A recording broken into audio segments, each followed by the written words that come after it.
Hi hello welcome to post 360. నేను మీ Murali Rapalli. Telangana minister Ponguleti Srinivasa Reddy ఇళ్లపైన, ఆఫీసులపైన, అదేవిధంగా వాళ్ళ కూతురుకు సంబంధించినటువంటి బంధువులు ఎవరైతే పొంగులేటి శ్రీనివాస్ గారికి దగ్గరగా ఉంటారో వాళ్ళందరూ ఇళ్లపైన ఈడీ సోదాలు నిర్వహిస్తున్నట్టు తెలుస్తుంది. అంతేకాదు వాళ్ళ ఆఫీసుల పైన వాళ్ళ పర్సనల్గా ఎవరైతే వాళ్ళకి దగ్గరగా ఉంటారో వాళ్ళందరికీ, అంతేకాదు పొంగులేటి శ్రీనివాసరెడ్డి బంధువుల ఇళ్లలో, తన స్నేహితుల ఇళ్లలో కూతురు, కొడుకు ఇలా తనకి పొంగులేటి శ్రీనివాస్ చుట్టూ ఉండే ప్రతి ఒక్కరి ఇళ్లలో ఈడీ సోదాలు నిర్వహిస్తూ ఉందని తెలుస్తుంది. టోటల్గా 16 టీములుగా డివైడ్ అయినటువంటి ఈడీ అత్యధిక సెక్యూరిటీ మధ్యలో బీఎస్ఎఫ్ సెక్యూరిటీ టీమ్స్తో ఈ సోదాలు నిర్వహిస్తున్నట్టు తెలుస్తుంది. గతంలో కూడా ఎలక్షన్స్కి ముందు పొంగులేటి శ్రీనివాసరెడ్డి పైన ఇలాగే ఈడీ సోదాలు చేయడం జరిగింది.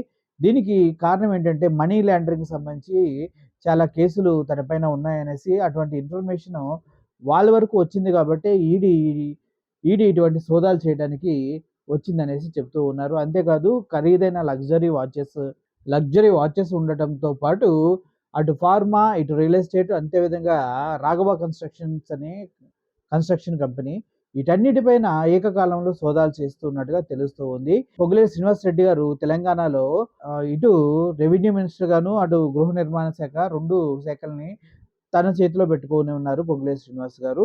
అయితే ఇలా రియల్ ఎస్టేట్లో కూడా ఎవరైతే వెంచర్స్ వేశారో వాళ్ళందరి దగ్గర నుంచి కూడా లంసంగా అమౌంట్ తీసుకొని వాళ్ళకి పర్మిషన్లు విచ్చలవిడిగా ఇస్తున్నారని, అది బ్లాక్ మనీగా కన్వర్ట్ చేసి మనీ లాండరింగ్కి పాటుపడుతున్నారని తెలుస్తూ ఉందనేసి ఈడీ దగ్గర సమాచారం ఉందనేసి చెప్తూ ఉన్నారు.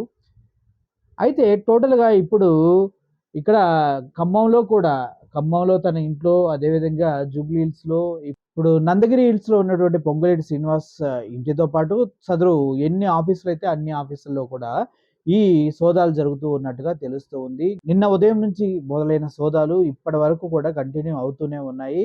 ఇంకా పొంగులేటి శ్రీనివాస్ గారు ఇంకా ఎమ్మెల్యే క్వార్టర్స్లోనే ఉన్నట్టుగా తెలుస్తుంది. ఎవరితో కమ్యూనికేట్ అవ్వకుండా వారికి సంబంధించిన కమ్యూనికేషన్ ఫోన్స్ అన్నింటి కూడా ఈడీ కంట్రోల్లో పెట్టుకొని టోటల్గా వాళ్ళు ఏదైతే చేయాలనుకుంటున్నారో, ఎక్కడెక్కడ వాళ్ళకి అమౌంట్ ఉందని ఇన్ఫర్మేషన్ వచ్చిందో వాటన్నిటిపైన తీవ్ర స్థాయిలో సోదాలు చేస్తున్నట్టుగా తెలుస్తుంది. దీనికి సెక్యూరిటీగా బీఎస్ఎఫ్ ఫోర్సెస్ని కూడా దించినట్టు తెలుస్తుంది. గతంలో కూడా పొంగులేటి శ్రీనివాస్ రెడ్డి గారికి ఒక భారీ ప్రాజెక్ట్ కూడా రావడం జరిగింది. కడంగల్లో ఉన్నటువంటి నారాయణపేట లిఫ్ట్ ఇరిగేషన్ ప్రాజెక్ట్ కూడా పొంగులేటి శ్రీనివాస్కి బిడ్డింగ్ ద్వారా రావడం జరిగింది. దీని వాల్యూ కూడా టోటల్గా 1600 కోట్ల పైనే ఉన్నట్టుగా తెలుస్తుంది. ఇన్ని బిజినెస్లు ఏకకాలంలో రన్ చేస్తున్న పొంగులేటి శ్రీనివాసరెడ్డి, అదేవిధంగా వాళ్ళ బ్రదర్, వాళ్ళ కూతురు, వాళ్ళ కొడుకు, వీళ్ళందరూ ఇళ్లపైన సోదాలు చేస్తూ ఇప్పటికే చాలా డాక్యుమెంట్స్, వాల్యుబుల్ థింగ్స్ అనేవి హ్యాండ్ ఓవర్ చేసుకోవడం జరిగింది అనేసి ఇన్ఫర్మేషన్ వస్తూ ఉన్నది.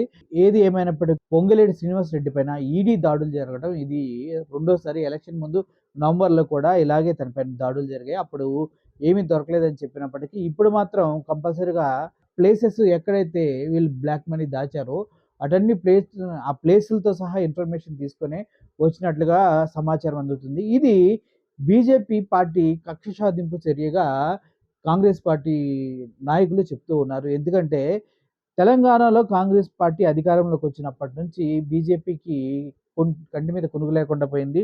సో కాంగ్రెస్ని అబాసుపాలు చేసి వాళ్ళ మంత్రులపైన ఇటువంటి ఈడీ దాడులు నిర్వహించి క్షణికానందాన్ని పొందుతున్న బీజేపీ ఇది కుట్రపూరితమైన చర్య, ఇది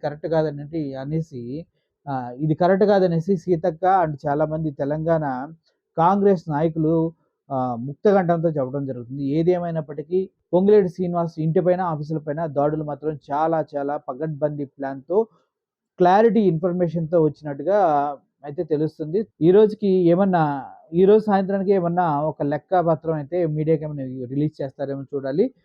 టోటల్గా వారితో ఎవరు మాట్లాడడానికి వీల్లేదు, వాళ్ళందరినీ హౌస్ అరెస్ట్ చేసినట్టుగానే అండర్ ఈడీ కంట్రోల్లో పొంగులేటి శ్రీనివాస్ బంధువులు, కుటుంబ సభ్యులు అందరూ ఉన్నట్టుగా తెలుస్తూ ఉంది.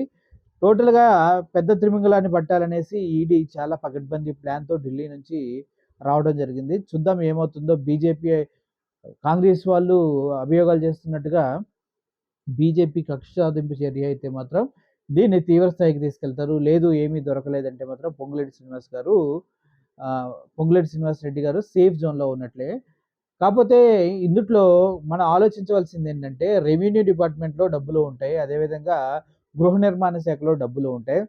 ఎప్పుడైతే రియల్ ఎస్టేట్ రంగాల్లో వీళ్ళు అడుగుపెట్టారో, అదే రాఘవ కన్‌స్ట్రక్షన్స్ ఒకటి, ఫార్మాస్యూటికల్ కంపెనీస్‌లో ఇన్వెస్ట్‌మెంట్స్ అంతేకాకుండా రియల్ ఎస్టేట్ వెంచర్స్ కూడా వేసి చేస్తూ ఉన్నారు. సో, వీటన్నిటిని పరిగణనలోకి తీసుకొని ఈ ఈడీ సోదాలు జరుగుతున్నట్టు తెలుస్తుంది. ఓవరాల్‌గా ఎవరన్నా తెలంగాణ పరిసర ప్రాంతాల్లో వెంచర్ వేసి దానికి పర్మిషన్ కావాలన్నా గూడా పొంగులేటి శ్రీనివాసరెడ్డి ఆ పేషీలోకెళ్తేనే అక్కడే సంతకాలవి జరుగుతాయి. దానికి కూడా చాలా డబ్బులు తీసుకుంటున్నట్టుగా తెలుస్తూ ఉందనేసి ఈడీ వర్గాల నుంచి తెలుస్తూ ఉంది. అదే ఈడీ వర్గాలకి ఇన్ఫర్మేషన్ లీక్ అయిందనేసి కొంతమంది చెప్తూ ఉన్నారు.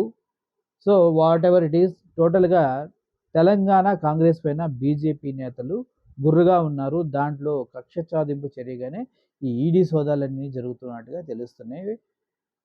దీనిపైన మీ ఒపీనియన్ ఏంటి? ఒకసారి కామెంట్ రూపంలో తెలియజేయండి. Thank you for watching this video. I am Murali signing off. Thank you so much.